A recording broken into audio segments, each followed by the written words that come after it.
para pedirle a Marisa que esté pasando a este lugar y la portadora de la palabra en este día.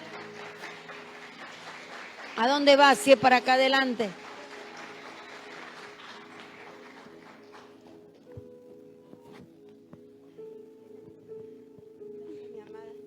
Buenas noches, bendiciones. Tengo unos nervios, ¿qué quiere que le diga? Damos gracias, Señor, por este momento especial. Que todos venimos a buscar un mensaje, amén. Yo primeramente, el Señor, no sé si les pasa a los predicadores, a los que vienen a dar un mensaje donde siempre nos confronta con nosotros mismos, amén. Bueno, vamos a seguir en esta atmósfera y vamos a pedir al Señor que sea Él hablándonos, amén.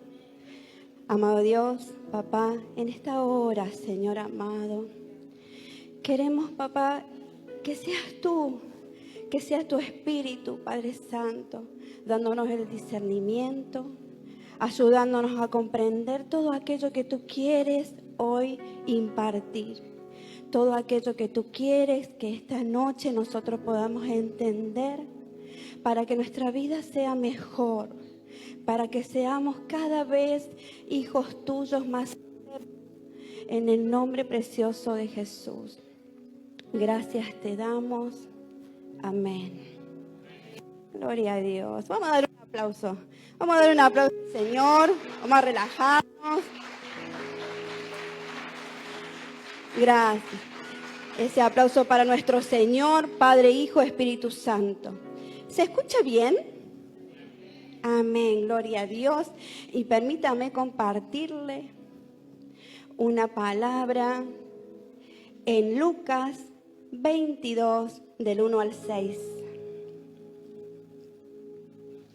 Y dice así: estaba cerca la fiesta de los panes sin levadura, que se llama la Pascua.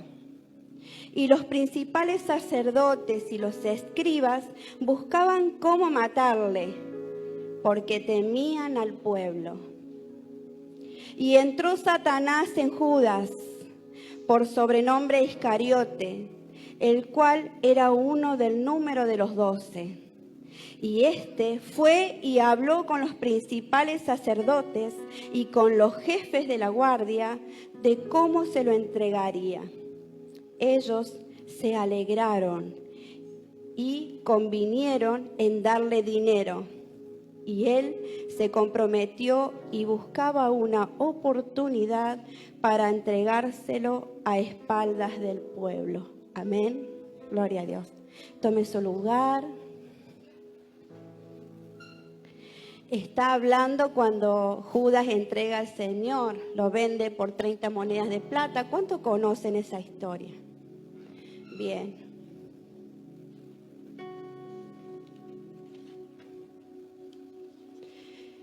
Le doy gracias a la coordinadora, le doy gracias a mi hermana que llevó la palabra de la ofrenda, le doy gracias a nuestro apóstol porque confirmaron palabra, amén.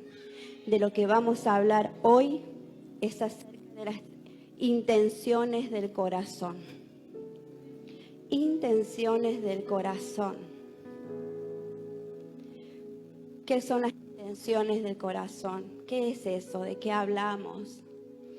Hablamos de esas motivaciones profundas, de los pensamientos ocultos que están acá, en esto que tenemos acá, que llamamos el corazón, que no es el corazón de carne, no es ese corazón que cuando vamos al cardiólogo nos hacen un electro y nos dicen, está perfecto, está bien. No, es el corazón que está ligado al alma, amén.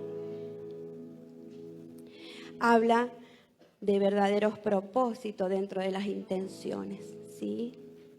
Invisibles ante los demás,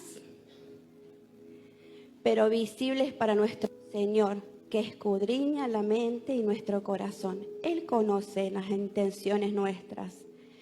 Tal vez yo pueda actuar de una manera, usted me ve a mí así, pero mis intenciones son otras.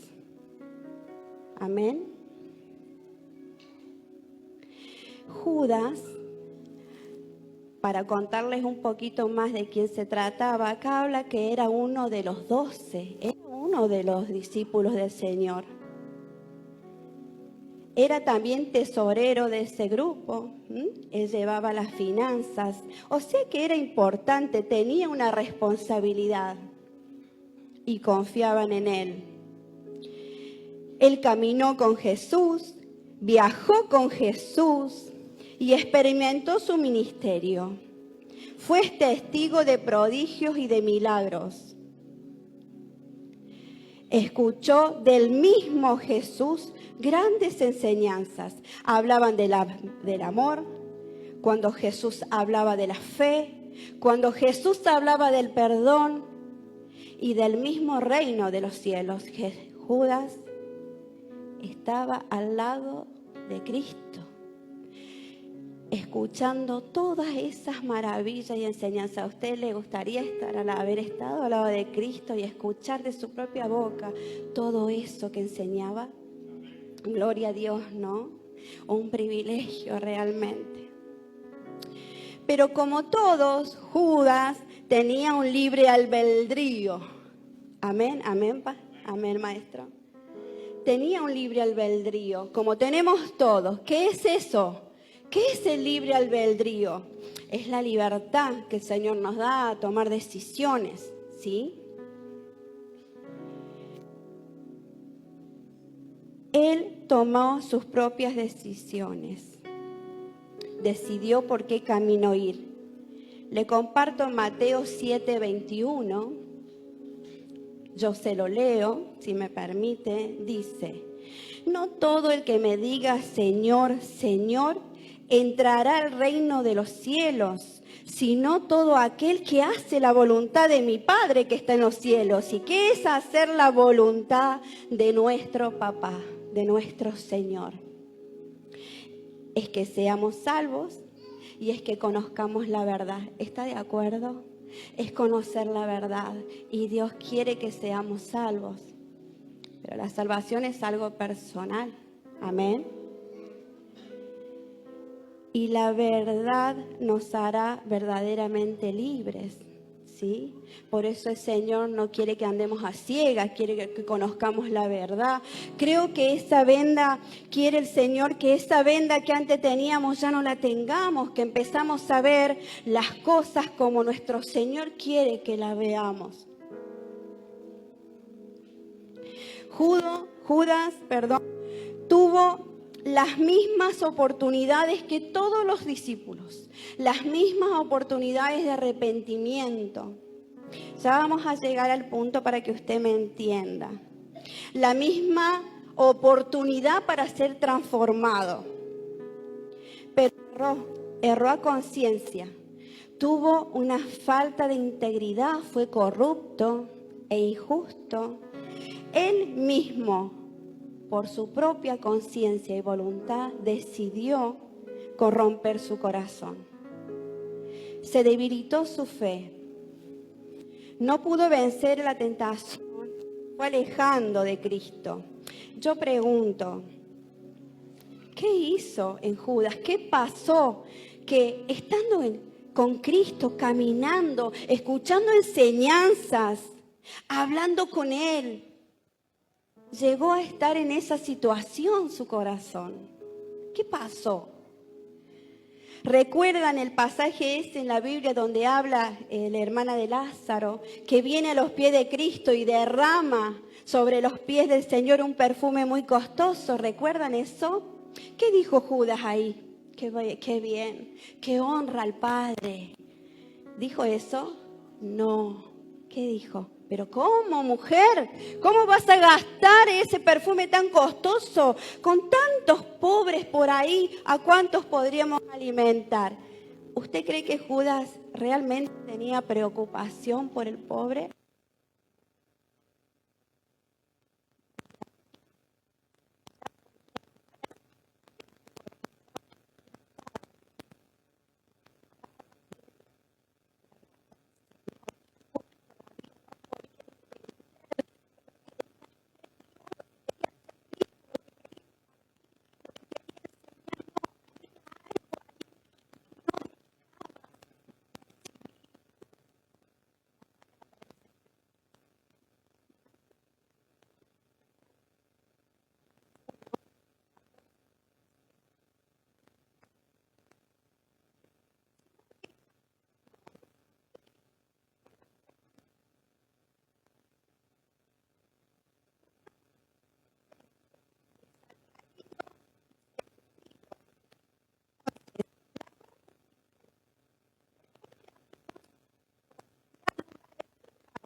pensamiento sin pensar. Sale por nuestra propia naturaleza pecaminosa sin tomarnos el momento de recapacitar ni de preguntarle al Señor, Señor, ¿qué debo hacer ante esto? Gloria a Dios. No las acciones visibles. Cuando usted me ve a mí comportarme de tal manera, no lo que usted ve refleja la verdadera intención, como yo le decía. Por ejemplo, la envidia, la rivalidad o el amor. Esas cosas no las vemos. Usted ve la rivalidad, ve acciones, ve comportamientos. Amén. Dios nos dejó al Espíritu Santo y un instrumento muy valioso, capaz de revelar estas intenciones ocultas, guiándonos hacia una transformación verdadera. Es la palabra de Dios, esa palabra que nos confronta. Él nos dejó, yo me voy, pero voy a dejar un consolador, el precioso Espíritu Santo de Dios. Y un libro maravilloso con un montón de enseñanzas. Usted sabe que la Biblia nos habla de miles de cosas, de cómo ser papá, de cómo ser esposa, de cómo ser esposo, de cómo ser un buen hijo de Dios, de cómo plantarnos con nuestra identidad ante este mundo. Quiero compartirles Jeremías 17, 9, 10. Y dice, engañoso es el corazón más que todas las cosas, más que todo. El corazón es engañoso y perverso, dice la palabra.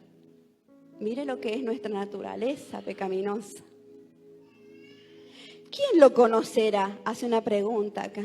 ¿Quién? No sé en su Biblia, pero en mi Biblia está de color rojo cuando Dios habla, cuando Dios nos habla. Amén. Yo, dice Jehová, que escudriño la mente, que pruebo el corazón, para dar a cada uno según su camino, según el fruto de sus obras. Hebreos 4:12. Porque la palabra de Dios es viva y eficaz y más cortante que toda espada de dos filos y penetra hasta partir el alma y el espíritu. Acá el espíritu está con la E minúscula. Está hablando de tu espíritu, de mi espíritu. No está hablando del Espíritu Santo. Está hablando de tu alma y de tu espíritu. Ese espíritu de vida. Amén. En las coyunturas y en los tuétanos. Y discierne los pensamientos y las intenciones del corazón. Porque la palabra de Dios discierne los pensamientos y las intenciones del corazón. Por eso es necesario que no nos debilitemos en los ánimos y leamos siempre estos mensajes, leamos la palabra, porque siempre vamos a tener situaciones difíciles. Yo en este último tiempo estuve necesitando muchísimo respuesta de Dios, muchísimo. Porque tendemos a debilitarnos, tendemos a angustiarnos, tendemos a entristecernos. Y no hay que guardar nada acá. Todo tenemos que entregar en la oración. Y cuando necesitemos hablar con Dios, orar, tenemos miles de herramientas. Usemos correctamente ese libre albedrío que el Señor nos dio, nos dejó. Al Espíritu Santo de Dios que está permanentemente presto a escuchar, a escucharnos. La palabra transforma vida, no es solo conocimiento histórico. No habla solamente de la historia, sino es poder divino en acción. Interviene en la conciencia humana, revelando la verdadera intención del corazón. Judas después tuvo remordimiento, él tuvo remordimiento. Fue y devolvió el dinero, ¿no, pastor? Amén. Fue y devolvió. Él lo entregó al Señor. Después hay algo que pasaba acá en su ser. Fue y entregó. Se le mataban de risa, por supuesto. Devolvió el dinero. No tuvo una transformación personal, tuvo remordimiento, no tuvo arrepentimiento. Quien tuvo arrepentimiento fue Pedro, que lo negó 3 veces, pero se arrepintió, porque él entendía que había esperanza en Cristo. Pero Judas no, entregó el dinero y se suicidó. Caminando con Cristo, escuchando sus enseñanzas, viajando con Él, siendo testigo de todo lo que el Señor había hecho. Judas no soportó el gran remordimiento, pero fue por mal camino, erró, él se suicidó. No entendía tal vez que podría ser perdonado, que podía arrepentirse. ¿Por qué llegó a eso? Porque ya venía un corazón cargado, un corazón con cosas de las cuales no pudo volverse. Por eso es lo que le digo que esta palabra es como una atalaya. Si estamos en un mal camino, si estamos dando mal pasos, si estamos pensando mal, si estamos juzgando mal, si estamos criticando, ese es el momento de volverse. No deje que eso siga, persista, porque tiene la oportunidad del cambio, así como la tuvo Judas. Pero usted tiene un libre albedrío, usted decide sobre su vida, usted tiene decisiones. Dios nos dio eso. ¿Sabe que el remordimiento que tuvo Judas hubiera sido constructivo si él hubiera reflexionado acerca de todo el aprendizaje que le dejó el Señor? Pero fue destructivo porque se convirtió en él en un martirio, no vio salida y no accionó el arrepentimiento que impulsa a un cambio de conducta, el cambio de comportamiento, la metanoia que se le llama. Amén. Hebreos 10:26. Porque si pecaremos voluntariamente después de haber recibido el conocimiento de la verdad, ya no queda más sacrificio por los pecados. Y Mateo 3:8 nos dice: haced pues frutos dignos de arrepentimiento. Dios nos llama a eso. Porque yo me arrepiento de algo, pero me arrepiento para no volver a hacerlo. Porque si yo empiezo a convivir con la falta y el pecado y vuelvo, sí, hay un momento en que no voy a poder volver. Va a llegar un momento en que no va a poder volver. Nadie es responsable más que uno de esas decisiones, ¿sí? Hacer fruto digno de arrepentimiento significa lo visible, lo que se puede ver con tu vida diaria. Se va a notar, te van a ver diferente. Vas a tener gente en tu casa y te va a decir: Jeremías, qué distinto que estás más flaco. No, mentira, Jeremías, eso no. ¿Cómo has cambiado, hermano?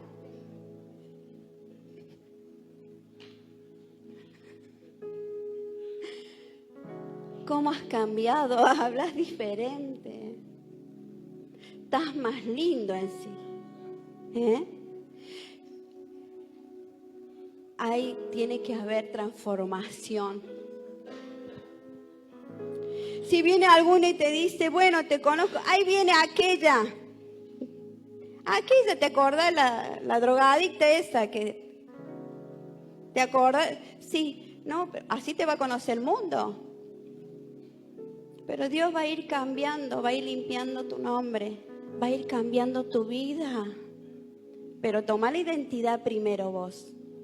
Vos tenés que tomar tu identidad primero. Y no te enojes por cómo te ve. Esa es la consecuencia de la que hablábamos. Obviamente me van a conocer así, porque el mundo no ve las cosas como Cristo la ve. Pero eso no importa. En algún momento esa persona también va a llegar a los pies de Cristo, amén. Y va a entender que la oportunidad como la tuve yo también la tienen ellos de llegar a Cristo. Entonces, ¿qué hago con esto? ¿Qué hago en este tiempo? ¿Qué hago con el problema que tengo? ¿Qué hago con esto que tengo acá en mi corazón, con esa tristeza? Simplemente usted, en este momento yo lo voy a invitar a que tomemos un momento de autorreflexión. Si tengo que decidir en este momento arrepentirme de tal cosa, hágalo. Intento reparar el daño que hice, el error que cometí. Inténtelo porque hay una oportunidad. Si hace mucho que no me siento a hablar con mi hijo, siéntese a hablar, ¿qué impide? Si hace mucho no la abrazo y no le digo a mi hija que la amo por la rutina, porque ella es grande, porque ella ya tiene hijos, me hizo abuela y todo, abrácela. Demostremos aquello que el Señor hizo con nosotros, el amor, el afecto, el tratarnos bien, el cambiar de comportamiento. Tenemos que hacer la diferencia como hijos de Dios y tener el autoperdón. ¿Sabe por qué le hablo de autoperdón? Yo era una de las personas que pensaba que no iba a ser perdonada, que era tan grande mi falta por mi crianza, con un papá muy violento.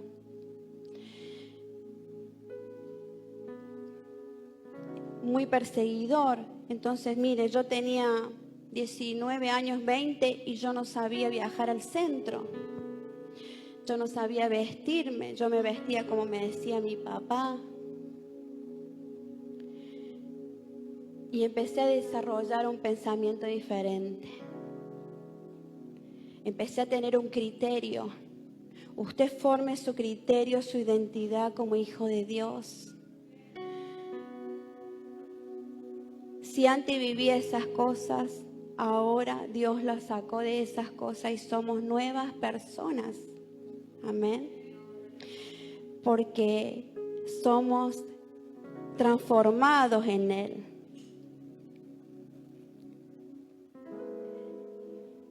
Pero debo declararme un hijo de Dios. Y para declararme un hijo de Dios y empezar a entender al Espíritu Santo, tiene que estar para el Señor. Es el primero en todo. Él tiene que ser el primero en su vida. Están sus hijos, su familia, los ama, pero Dios es el primer lugar. ¿Sí? Hay veces, hay familias que no son, que son inconversos. Inconversos les llamamos a los que no han llegado todavía al camino del Señor. Entonces es difícil decirles, mira, Cristo está primero, así que discúlpame, no te voy a cocinar porque me tengo que ir a la iglesia. No, sea astuto. Tenga la fortaleza del búfalo. Sea astuto como la serpiente y tenga mansedumbre como la paloma. El Señor nos enseña esas cosas, no le enseña a confrontarse con la vida. Sea inteligente, astuto, tenga estrategias en Cristo. Y si se ofende su familiar, no lo diga delante de él si le va a provocar alguna angustia. Téngalo en su pensamiento porque el Señor conoce su corazón, sus intenciones. Amén. Quiero hacer algo ahí donde está. Vamos a hacer una decisión de fe.